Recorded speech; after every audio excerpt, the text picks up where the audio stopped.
Swordsman on Suho stands in front of his teammates, poisoned, acting tough while having a broken sword in his hand. His teammate, warrior Alex Morgan, who is also among the 4 people who put our boy in this state, does not like his stubbornness, telling our boy that it would have been better if, instead of causing a ruckus, he had joined them in their cause from the beginning. The mage Suzuki Endo, who hates the guys in suits, holds the same opinion as Alex, mentioning how despite being called a sword god, his innate talent does not match the rest of his teammates.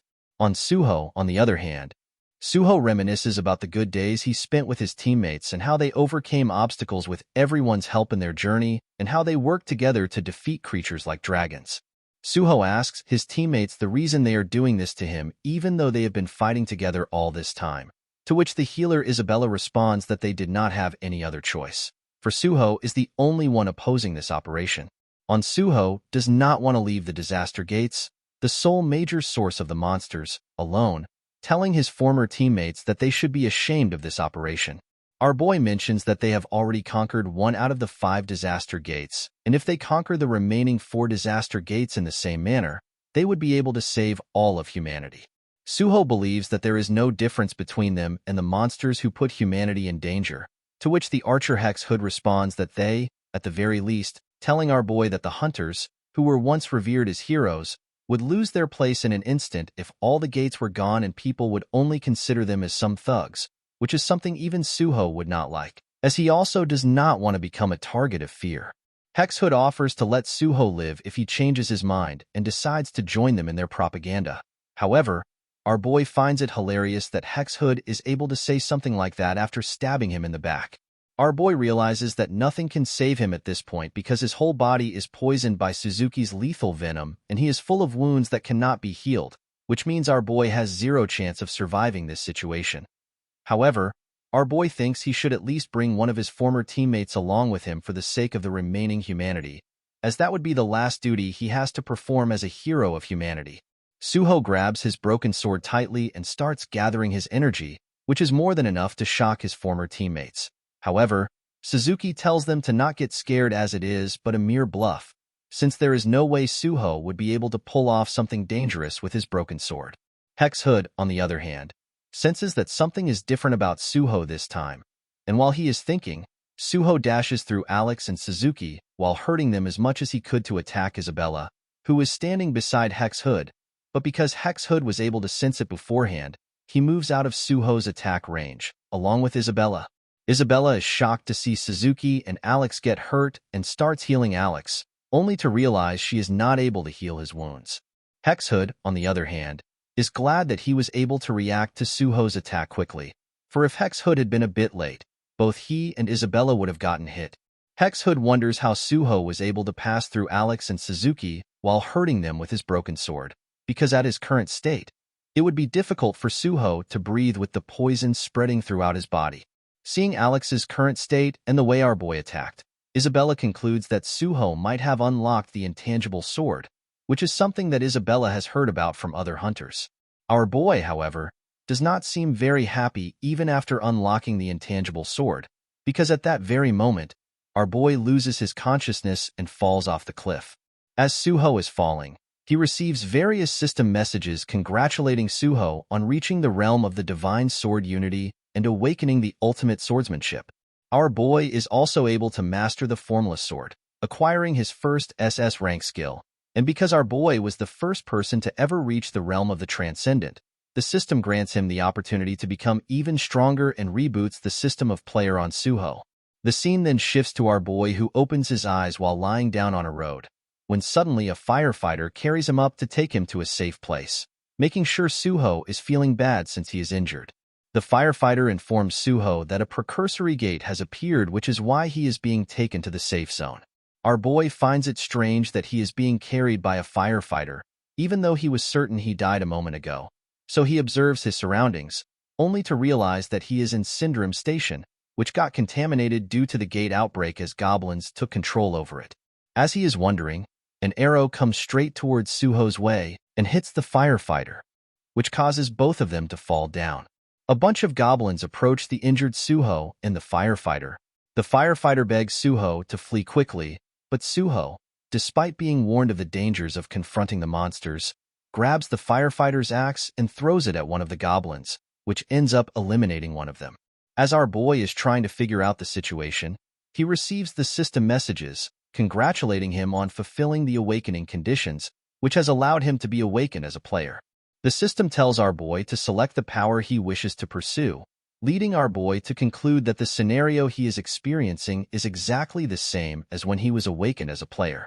The system, just like before, gives our boy the choice of having one power out of 4, which are Warrior, Mage, Archer, and Healer. Suho is about to choose a warrior instinctively but gets stopped and tells the system to delay the selection, as Suho has to deal with the goblins in front of him.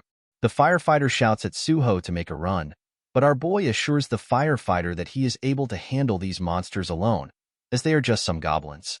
The goblins recognize Suho as a threat after they see Suho kill one of them and charge towards him, but Suho manages to move past all of them to grab the axe he had thrown to defeat the goblin. Suho grabs the sword and quickly eliminates one of the goblins, thanks to which Suho is able to secure his sword. Suho is not afraid of the goblins, for they are only a threat to beginner players, and takes stance to deal with all of them. Suho believed that goblins were no match for his sheer strength and skill, and he was able to defeat all of them in an instant. However, despite eliminating all of the goblins, Suho realizes that his anger is not subsiding and believes he became a little excited after seeing some goblins. Our boy very well knows he should not act in anger, and at times like these, he should be cool-headed. Suho believes he must have returned to the past for some reason, and thinks that it is a clear opportunity to start over from scratch. As he is wondering about it, Suho notices that the system is congratulating him on mastering the basic swordsmanship skills, which Suho has not seen for quite a while. The firefighter, who got injured while saving Suho, asks our boy if he is a player, to which our boy nods and tells the system that he has decided to become the healer. For choosing the path of the healer, the system grants Suho 5 bonus stats and gives him Healing Light, which is an F-rank skill. Suho asks the firefighter to show his wounds so that Suho can heal him and uses his Healing Light to heal the wounded firefighter, which not only takes the arrow out of his back, but also heals it completely. Because Suho used his first healing skill, the system decides to give our boy a small gift and asks him to select a weapon from the system's arsenal, on which our boy summons the beginner's sword. Suho then decides to conquer the gate, but the firefighter warns him of the dangers of going alone, to which Suho responds that he has something to gain from this. The reason Suho chose healer is because he realized that the skills acquired based on talent can be used freely regardless of the class, which explains why Suho was able to gain his swordsmanship skills before choosing his class. Moreover, the skills of the chosen class automatically upgrade as the player's level increases. Our boy remembers that Isabella's Holy Spirit Light also began as the Healing Light, and believes that things would have been different if he had been able to heal his wounds using that skill back when he was cornered by his former teammates. To prevent the same thing from happening again, our boy decides to become proficient in swordsmanship and healing. Additionally, Suho must level up quickly to acquire skills faster, because that is the only way he can become stronger faster than his former teammates.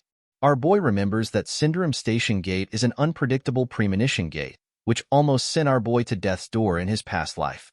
However, despite having a low skill level, Suho believes that things are different now, because the swordsmanship that was engraved in his mind remains the same, which makes it easy for Suho to start things over again. Suho touches the gate, which allows him to enter a place known as Green-Red, which has unknown maximum entry capacity. Our boy walks through the Green-Red and realizes that all the goblins that were rampaging outside the gate as if it were their world are all dead inside the gate, which makes it seem that they escaped through the gate, running away from something. But it did not take long for Suho to meet the reason that made the goblins run out to the world, for he sees 2 hobgoblins of level 10 and level 12 standing right in front of him. One of the hobgoblin throws the goblin he hunted on the ground and points his weapon towards Suho, as if it wants to make Suho his prey instead of the goblins. Hobgoblins have red skin unlike the regular goblins, and they also possess a larger body with stronger muscles. However, none of that matters. Hobgoblin charges at our boy, targeting his neck, but our boy manages to dodge it by falling back a little, thinking that at his current level, he won't be able to go through Hobgoblin's skin. So he decides to find its weakness and exploit it. Suho dashes forward and targets the hobgoblin's eye. This would have been impossible if there was a huge difference in level or if the characteristics of the monster were significantly superior, but doing that to a mere goblin would be easy. Suho utilizes this opportunity to eliminate the hobgoblin, which he regrets doing, but Suho could not stop because of his habit, so he decided to be more careful with the next hobgoblin, for our boy needs to make use of it until he finds another one. The other hobgoblin is infuriated after seeing Suho eliminate his brethren, so it charges at Suho and continues to attack him without taking a breather. However, Suho, instead of counterattacking or blocking the hobgoblin's continuous attacks, decides to dodge them, for one can acquire a skill related to an action if they repeat a certain action several times, which means that if our boy keeps avoiding the hobgoblin's attack, he would be able to acquire the skill dodge. Suho was right, for after dodging enough hobgoblin attacks, Suho was able to acquire the skill dodge, which is a B rank skill, and now that he has acquired dodge, Suho decides to go after the skill parry. Parrying has a deep history, with dedicated weapons for it, and it is an essential skill that serves as the foundation for other important skills. Our boy, one after another, continues to parry hobgoblin's attacks, and after parrying enough times, he acquires mastery over the skill parry, which is another B-rank skill. Our boy is relieved that he was able to parry the hobgoblin before it ran out of energy, and now that the hobgoblin serves no other purpose, our boy finishes him off in one move with his sword, allowing him to go find the other hobgoblins, as it is almost time for our boy to start earning some experience points. The scene then shifts to outside the gate, where some people are angry over Suho entering the gate without permission, curious as to which faction he belongs to. One of them decides to punish Suho for entering on his own, while the other believes it would be funny if he ends up dying there. They ask the firefighter, who last saw our boy, about Suho's identity, asking if he was a beginner player, to which the firefighter responds that his way of speaking seemed like that of a new player, further telling the players that Suho dealt with a group of goblins and entered the gate after healing his wounds. The firefighter also mentions that Suho wanted to gain something from this gate. The rest of the players find it ridiculous that a new player was able to deal with a group of goblins, while also healing the firefighter's wounds with his abilities.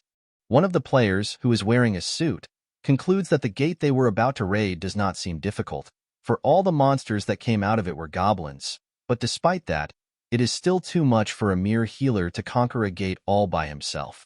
The more surprising thing is the fact that he was able to take out a bunch of goblins without getting a scratch, which makes the player wonder if Suho has any objective, but later concludes that since he was a beginner, he must have gone in without thinking, as there is no way a healer would be crazy enough to enter a gate alone.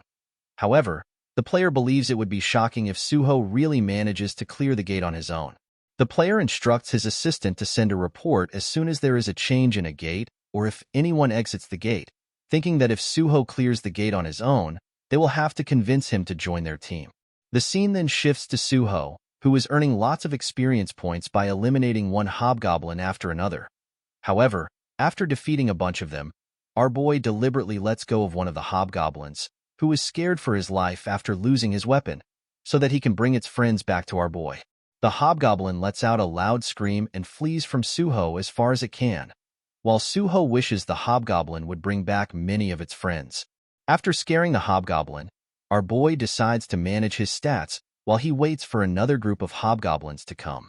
Our boy believes that it is better to raise all stats evenly rather than just focusing on one, and because he received quite a few bonus stats after catching and defeating a lot of monsters, Suho was able to level up easily. After acquiring most of the basic skills, Suho starts looking for a magic stone, which he fortunately finds quickly, even though he was not expecting. Although Suho got his hands on a small magic stone from one of the hobgoblins, it can still be sold for 50,000 won, as it is a D-grade magic stone. In the past, Suho would not have bothered to collect something so small, as he does not like the idea of indulging in luxury, but Suho is quite low on money, so he decides to search for more magic stones. Our boy manages to gather 20 magic stones, which Suho believes would fetch him a nice profit if he sells each and every one of them. As Suho is wondering about how to sell magic stones, he hears a loud noise, which makes him realize that another horde of hobgoblins is here, and if Suho manages to take them down, their boss will eventually appear. In a few moments, about 30 hobgoblins appear in front of our boy, which is a good thing, as it will allow Suho to make some good experience points before facing the boss. Suho praises the hobgoblin whom he let go to gathering a lot of hobgoblins and jumps high in the air to start his hunt. Our boy starts eliminating hobgoblins one after another, making sure he finishes all 30 of them quickly. However, as he is dealing with them, Suho notices that a very strong attack is coming towards him, which our boy manages to block with his sword, only to find out that the attack was from the level 20 chief of the hobgoblins. The hobgoblin chief attacks our boy with his long axe, but our boy manages to dodge it by falling back. However, as he is falling back, our boy is attacked by one of the regular hobgoblins. Suho manages to block this surprise attack and decides to deal with these insignificant creatures before going after their chief. Suho eliminates most of the regular hobgoblins, but as Suho is finishing them, the chief of hobgoblins uses his skill Fear, which puts our boy in a state of fear and makes his muscles stiff. The skill Fear, as it is in the name, induces fear upon its opponents, and its effects increase the higher the level and stats of the user. Suho was not expecting to encounter someone using fear in such a low-level gate. The chief of hobgoblins takes his stance with his long axe, while Suho, on the other hand, realizes that without any skills or items related to mental protection, he would not be able to counter Chief of Hobgoblins' fear. The Chief of Hobgoblins charges at Suho, who is already busy with the regular hobgoblins and is thinking about a way to counter the skill Fear. Suho remembers that he can counter the skill even without any other skill or items by simply inflicting pain upon his body. Suho uses his sword to inflict injury upon his hand, which allows him to break free from the state of fear and easily blocks the Chief of Hobgoblins' attack. Our boy then again shifts his attention towards the remaining regular hobgoblins and takes care of them one by one. After making sure that there is no other hobgoblin that would disturb their fight, Suho uses his healing light to heal the injury he inflicted upon himself and shifts his attention towards the Chief of Hobgoblins, as Suho is expecting to have a nice fight with him. Suho starts attacking the Chief of Hobgoblins, and even though Suho is not dealing significant damage because of the difference in level, the damage is still gradually accumulating. Suho utilizes those gaps in the wounds and deals fatal damage to the Chief of Hobgoblins with his sword, which causes the Chief of Hobgoblins to use its skill Fear again. But once one overcomes fear, it would not consume them again. Suho then continues to attack the Chief of Hobgoblin, exploiting his wounds, and delivers his final blow to the Chief of Hobgoblins, barely keeping it alive. The Chief of Hobgoblins is taking its final breaths when Suho uses his healing light on it, which completely heals its wound, confusing the Chief of Hobgoblin as to why a human would do that. But there is no way our boy would let the Chief of Hobgoblin die without using him completely. Our boy repeats this process over and over, beating the Chief of Hobgoblin till it begs for its life, and then healing the Chief of Hobgoblins to fight it again. This way, Suho was able to upgrade many of his sword skills to a rank, like Dragon Slash, Horizontal Slash, and the Stab skill, while also increasing his cutting power and penetration power by 30 and 50% respectively. But despite acquiring that, our boy has no intention of stopping here, as he again uses his healing on the Chief of Hobgoblins after almost beating the life out of him. The Chief of Hobgoblins is about to lose his sanity, as Suho exhibited an overwhelming presence capable of breaking even the ferocity of a boss monster, and doing this repeatedly earned our boy Intimidation, which is an A-rank skill. Suho was able to learn everything he needed to know thanks to the Chief of Hobgoblins, and now that the Chief of Hobgoblins' role has ended, Suho finishes him off completely with his sword. Suho became the MVP in conquering the Green-Red Gate. Suho gets additional experience and 1 bonus stat for being MVP. Moreover, our boy was able to reach level 10 after beating countless hobgoblins, but it does not stop here, as the system wants our boy to become even stronger, so it grants him great power. The system awards our boy with 5 additional bonus stats and rewards him with Curing Light, which is an E-rank skill that consumes magic to heal diseases, contrary to Suho's skill Healing Light, which is an E-rank skill that consumes magic to heal wounds. With this skill, our boy would not have to worry about getting debuffed by his opponents, and our boy believes that if he continues to develop his skills while leveling up, he would be able to cure 10,000 poisons someday. After getting everything he needed from this place, our boy decides to go see some familiar faces and walks out of the gate.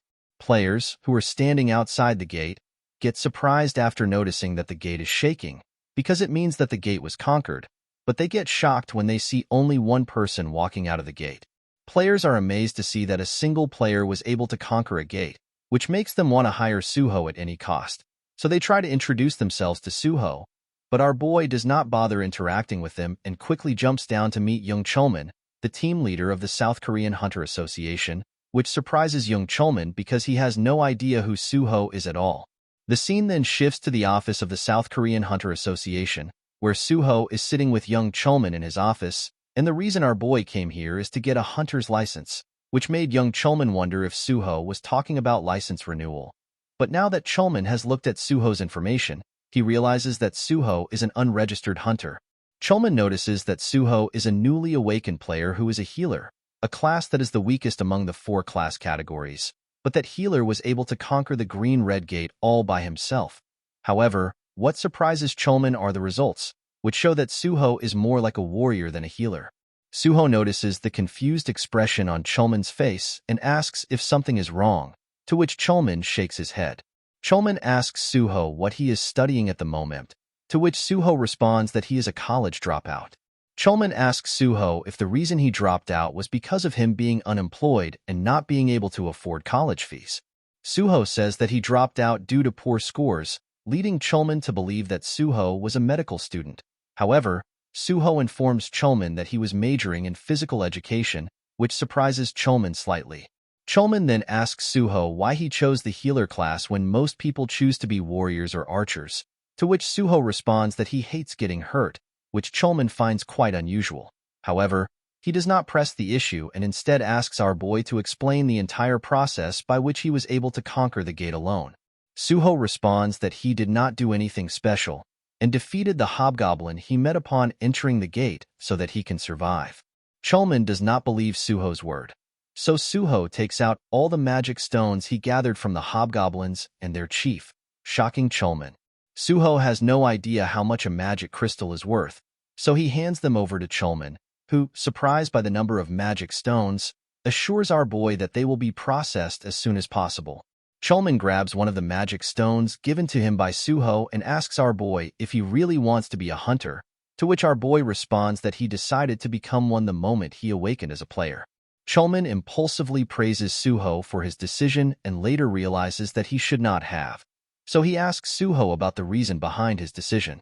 Suho tells Cholman that he is not quite sure about the reason himself, as he believes people become hunters for various reasons, but for Suho, he just simply hates the very existence of the monsters and the gates, for he lost his entire family because of the gate shock. Suho informs Cholman that he is well aware of the dangers of stepping into the gate alone, but because of his intense hatred, he could not resist entering the gate and wondered if defeating the monsters would ease his fury. Suho mentions that he just blindly eliminated monsters he came across, but despite doing so, he was not able to get rid of the clots in his heart, which made our boy instinctively decide to become a hunter, so that he can work for everyone's safety and make sure there are no more victims like him, by helping people not lose something valuable to these monsters. Suho tells Cholman, who is amazed by Suho's determination and reason, that he wants to be a hunter of South Korean Hunter Association. Cholman is really glad to hear that. However, he once more asks Suho if he really wants to tread this path, for becoming a part of the South Korean Hunter Association means living as a civil servant hunter, which means that Suho will get paid significantly less than the hunters in the private guild. Suho is well aware of it. However, despite that, he wants to join the South Korean Hunter Association because what he wants more than pay is free access to various gates and priority on conquering them, and the South Korean Hunter Association has both of these things.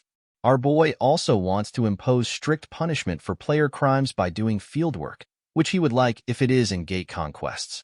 Cholman is surprised by this and wonders if something like this is even possible because, despite having priority conquest rights for various gates, the South Korean Hunter Association usually auctions it off to private guilds, because no one would want to sacrifice their life to attack the gates with a really small salary, and even though it is often said that the path of civil servant was chosen out of concern for others, truth is far from that, as most people only want to become a hunter. Civil servant because it is a stable job. Moreover, in this job, one is able to earn money without entering the gates. This is the very reason most of the civil servants aim for an administration job, while other civil servants are in frenzy trying to avoid entering the gates by any means. But Chulman is shocked after meeting on Suho, who wants to work in the fields and talks about the safety of the people, which makes him the ideal civil servant hunter. Chulman is so happy that he is feeling a bit dizzy, but he straightens up and praises our boy, telling him that it has been a long time since he met someone like him.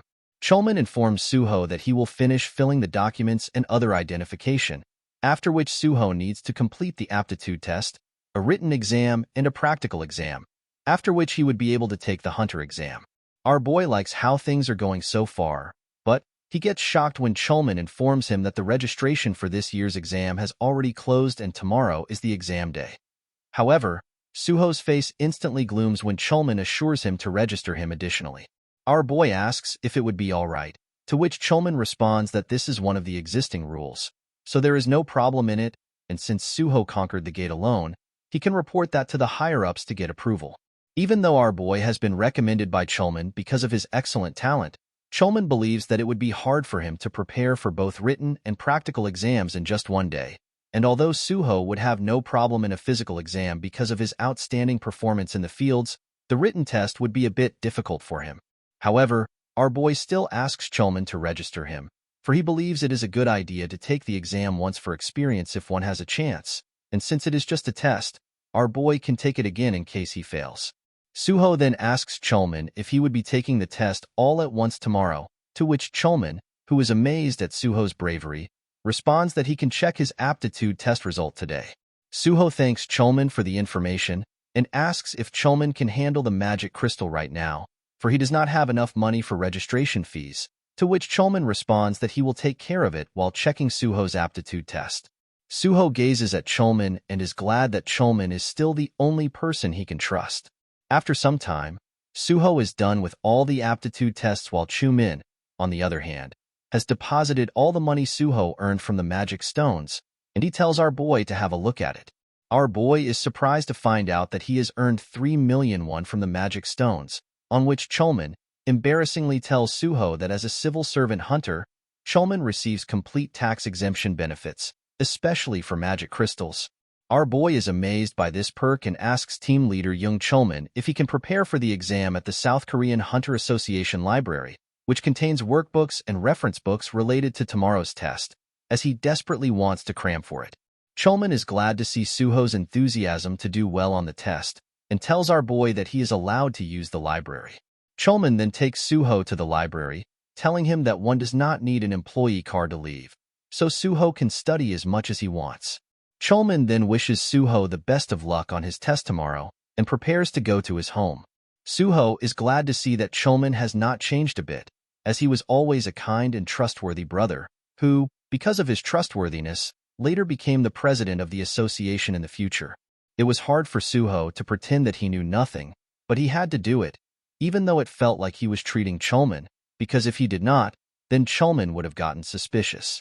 After gathering his thoughts, our boy then starts looking for the skill he came to the library for, because even though he knows the major things that will happen in the future, Suho does not remember every single detail of those events, and that skill will help our boy regarding that.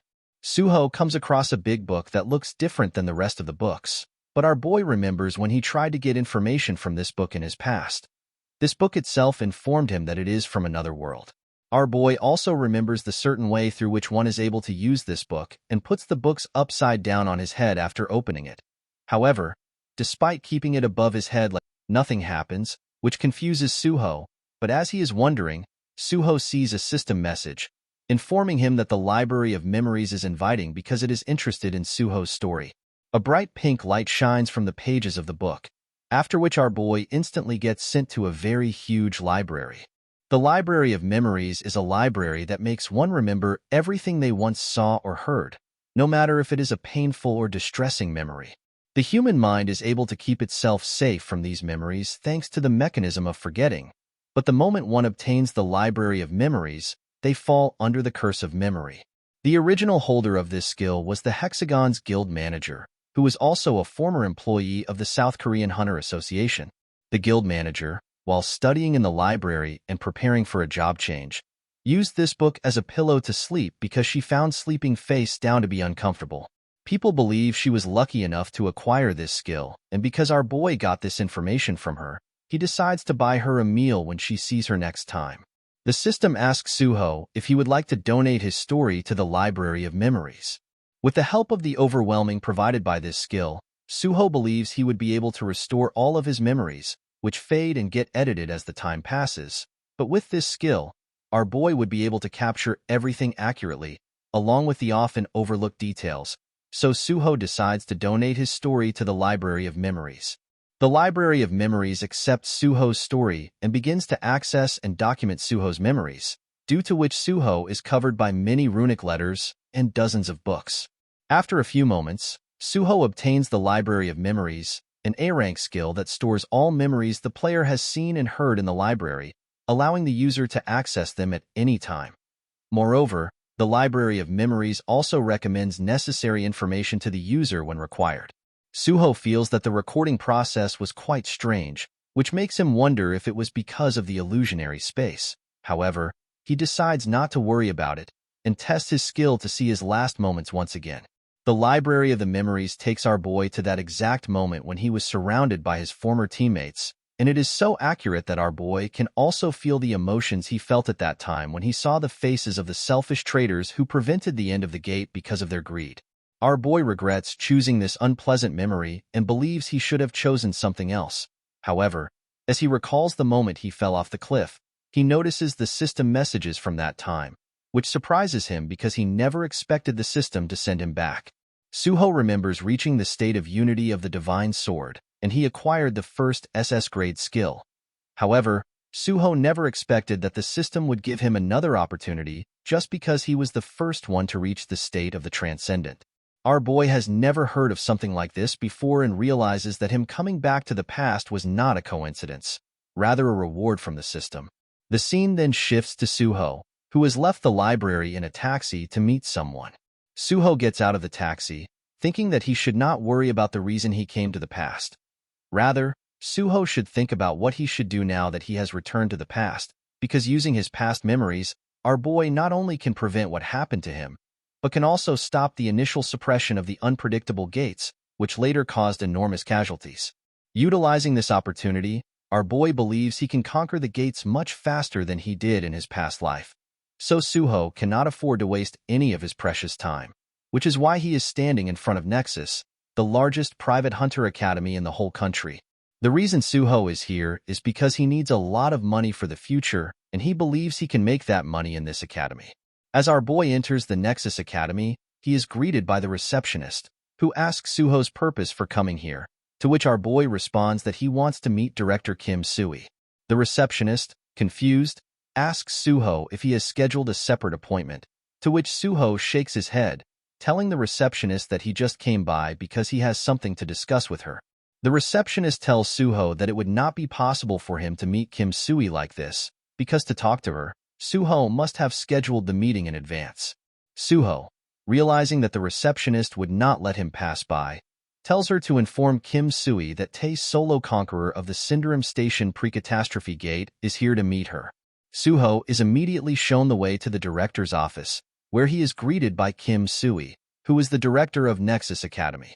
Kim Sui requests a seat for our boy and inquires as to why the Soul Conqueror of the Syndrome Pre-Catastrophe Gate is here at the Nexus, to which Suho responds that he has come to request a scholarship as he plans to take the Hunter License exam, which will be held tomorrow. Kim Sui is confused and asks Suho how long it has been since he awakened, to which Suho responds that he was awakened today. Kim Sui is shocked to find out that an unregistered hunter who awakened today would be taking the Hunter License test tomorrow. But what further shocks Kim Sui is the fact that the same unregistered hunter is also the solo raider of the pre-catastrophe gate that occurred in Syndrome today. Our boy informs Kim Sui that he is able to take the test despite having only awakened today because he was fortunate enough to have a connection with someone from the Hunter Associate who assisted him in securing a spot for the test shortly after awakening. Suho then requests Kim Sui to grant him the status of a Nexus scholarship student if he passes the test as the top candidate, and Kim Sui should not only grant him the status of a Nexus scholarship, but also the scholarship itself.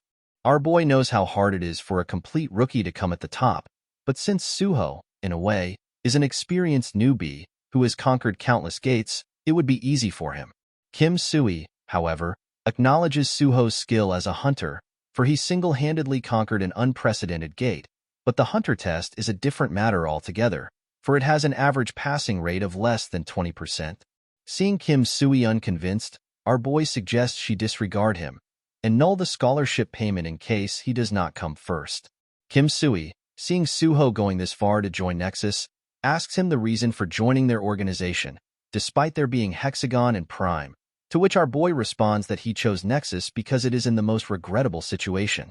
Kim Sui is surprised to hear this, but Suho explains that despite Nexus Academy being the most elite academy in the country, it has failed to produce a first or second place winner, resulting in a significant decrease in the number of students applying to Nexus. Kim Sui cannot help but accept that Suho is right, as Nexus is at a point where they need to start showing something. But since there is no outstanding student who has grown significantly, they have not been able to. Kim Sui wonders if she should really accept Suho's proposal, because if Suho really comes out on top, then people will learn that the lone conqueror of the Remonitory Gate who passed the Hunter test with the highest score is from the Nexus, which will not only boost Nexus's popularity but will also result in an increase in admission. Kim Sui recognizes that it is a proposal that leaves nothing to be desired, and that Suho is making such an offer because he wants something, so she asks Suho how much money he wants as a scholarship, to which Suho responds that he first wants to know the scholarship for the top student. Kim Sui informs Suho that the top student receives a full refund of tuition fees for that year, as well as an additional 30 million won as a congratulatory bonus for passing, and that if the examinee wishes, they may join the Nexus Guild immediately.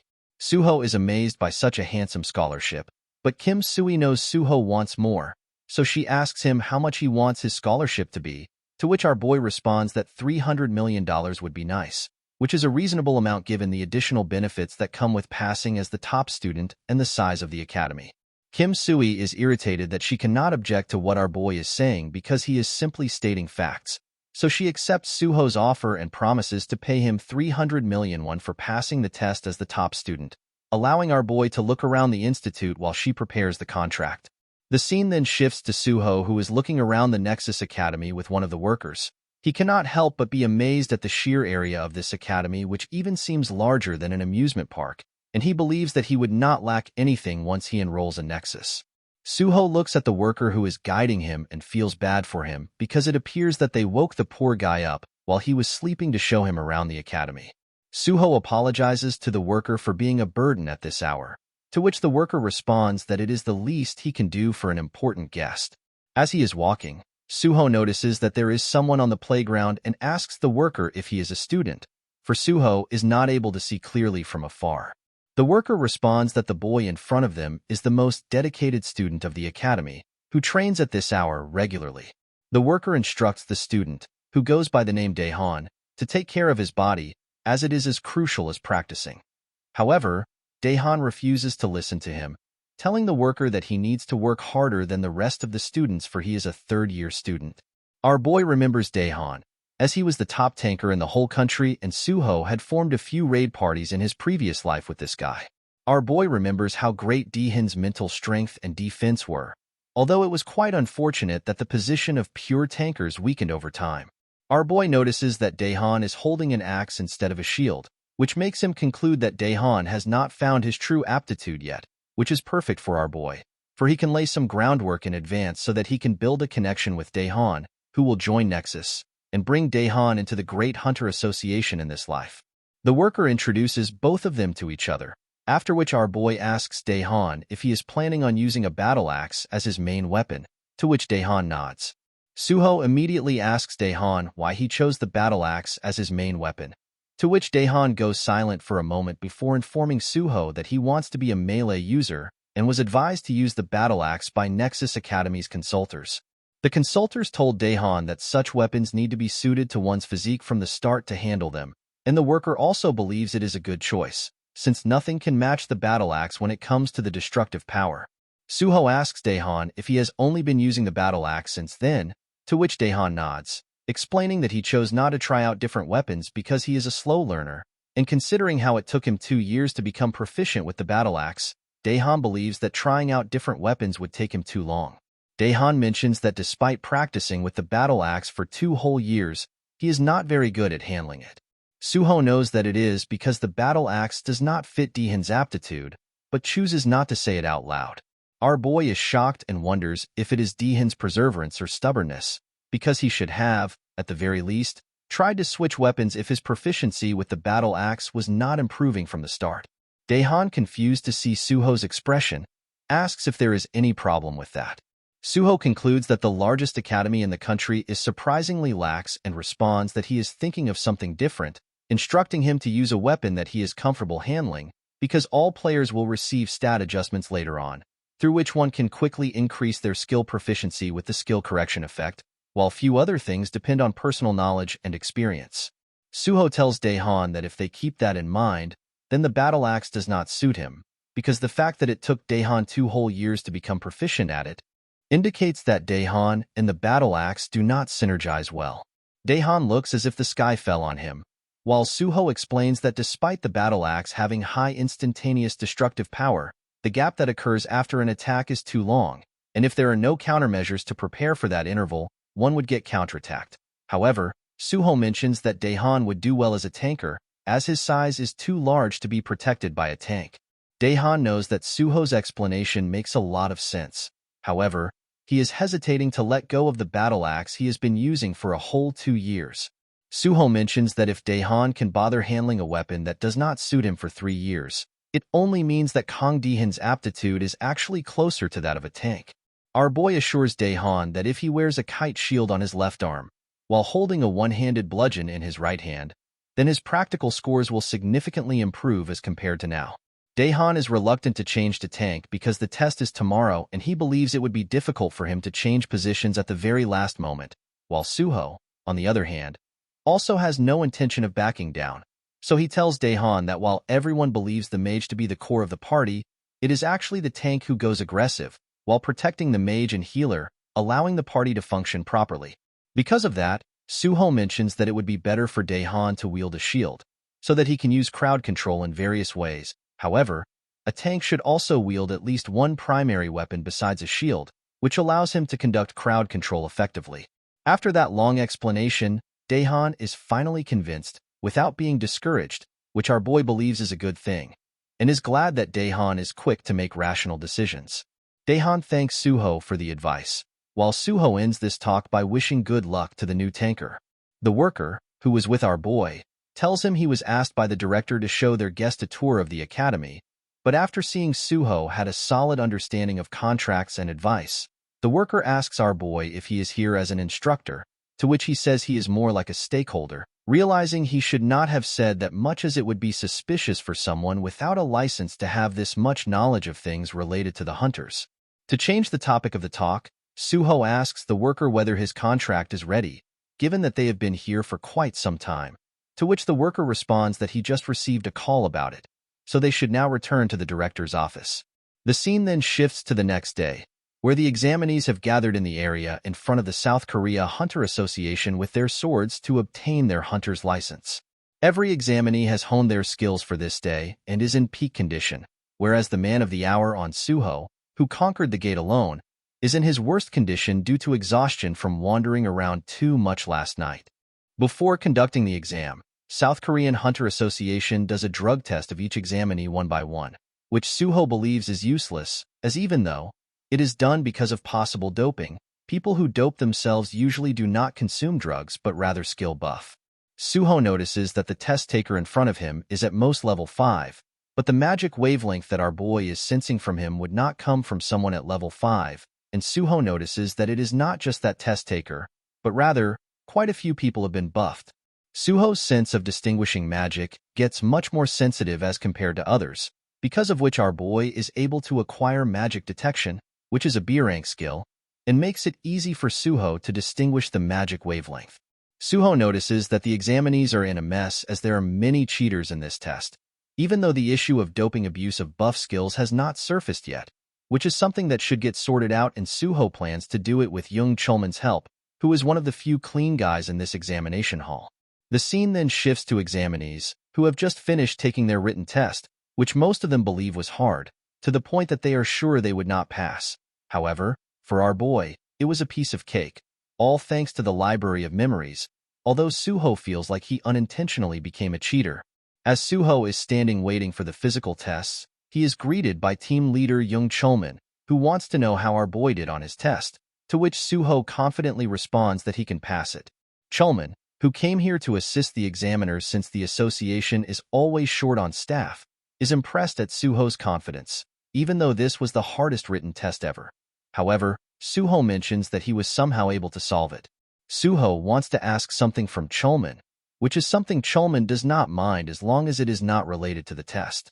Suho assures that it is not that relevant and asks Cholman if they did a buff check earlier, but Cholman does not understand what Suho means. Suho explains that while he was being tested earlier, he noticed many examinees using skill buffs and asks Cholman if the association intentionally avoids checking for cheating through skill usage, because while the association conducts urine and blood tests to prevent drug doping, confiscates personal belongings, and requires examinees to change into exam uniforms to prevent cheating, they appear to overlook this particular method. Our boy further adds that a simple magic detection will make it easier to spot cheaters. Cholman realizes that Suho is right about skill buffs, so he thanks our boy for pointing it out and assures him he will check it before the practical test. Suho is relieved knowing that Cholman will handle it and decides to go prepare for the practical test, but is stopped by Suho, who informs our boy that he personally wishes to work with him.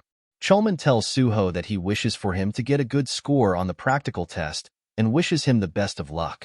After having a talk with Cholman, Suho then reaches the practical test venue, where 30 minutes later, the test takers are informed that their test will be postponed by 2 hours due to the dive capsule issues, and they are instructed to have lunch in the cafeteria and wait in the lounge or training area for a while.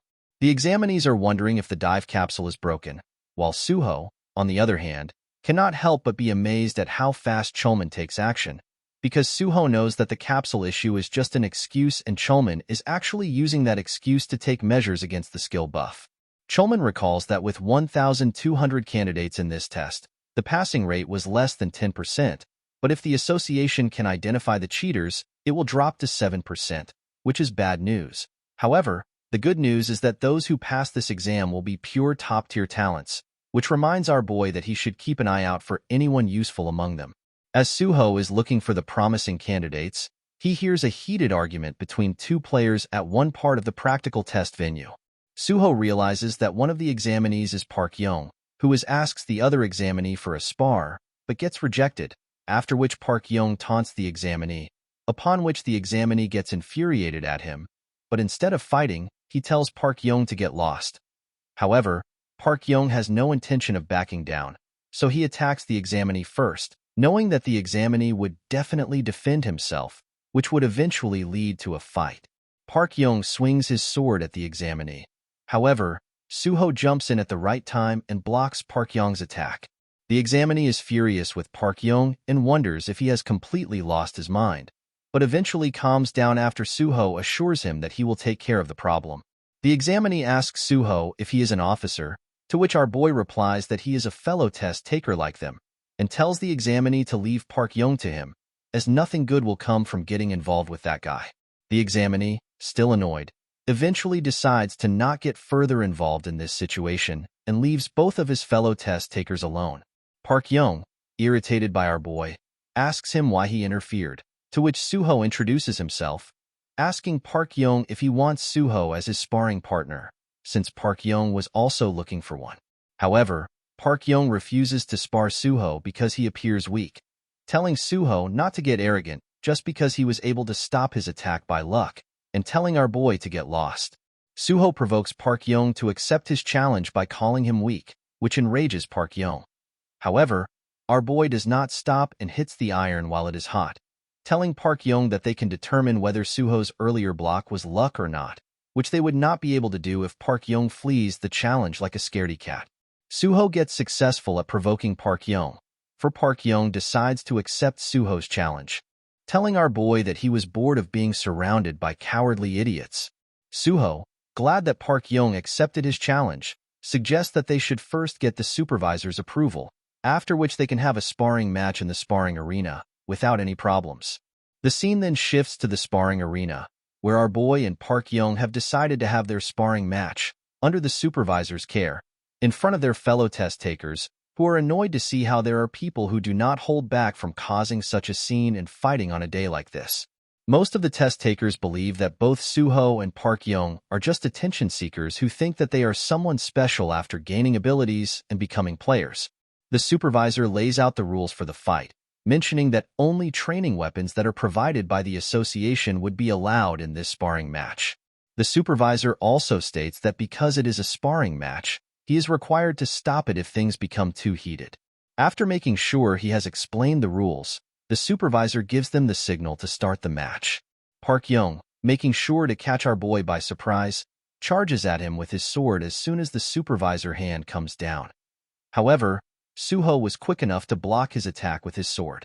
Park Young then quickly jumps high in the air and uses the momentum to hit Suho as he comes down, but Suho manages to dodge it by quickly sliding away.